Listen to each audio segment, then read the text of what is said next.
Hello అందరికి welcome back to Chandana natural YouTube channel. ఈ రోజు మన రెసిపీ వచ్చేసి తోటకూర కర్రీ. హెల్త్ కి అంత మంచి టేస్ట్ అయితే చాలా బాగుంటుంది. మేమైతే 20 రూపీస్కి అయితే తోటకూర అయితే తీసుకొచ్చాం.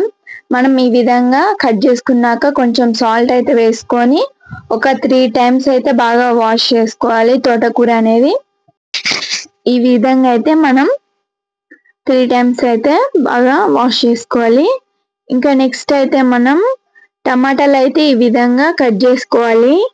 ఇంకా నెక్స్ట్ అయితే ఆనియన్స్, మనం తోటకూర వేసిన తర్వాత ఆనియన్స్ టమాటాలు అయితే వేసుకోవాలి. నెక్స్ట్ అయితే కొంచెం చింతపండు, కొంచెం పసుపు, తగినంత కారం వేసుకొని పొయ్యి మీద అయితే పెట్టుకోవాలి. ఇంకా నెక్స్ట్ అయితే ఉడికిన తర్వాత మనం ఒక పప్పు గుత్తి తీసుకొని ఈ విధంగా మ్యాష్ చేసుకోవాలి. దాంట్లో ఉన్న వాటర్ అన్ని సపరేట్ చేసుకోవాలి.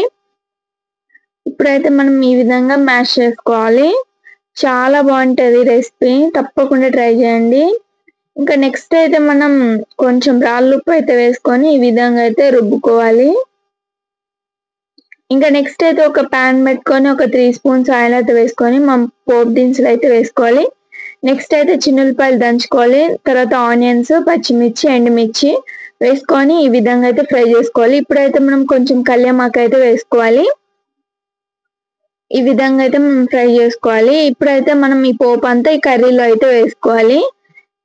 కొంచెం మనం వాటర్ సపరేట్ చేసుకున్నాం కదా, అదైతే దీంట్లో అయితే వేసుకొని ఈ విధంగా అయితే కలుపుకోవాలి. ఎంతమందికి తోటకూర కర్రీ అంటే ఇష్టమో కామెంట్ చేయండి. ఎంతో సింపుల్ గా మన తోటకూర కర్రీ రెడీ అయిపోయింది. Please like, share. Thank you for watching.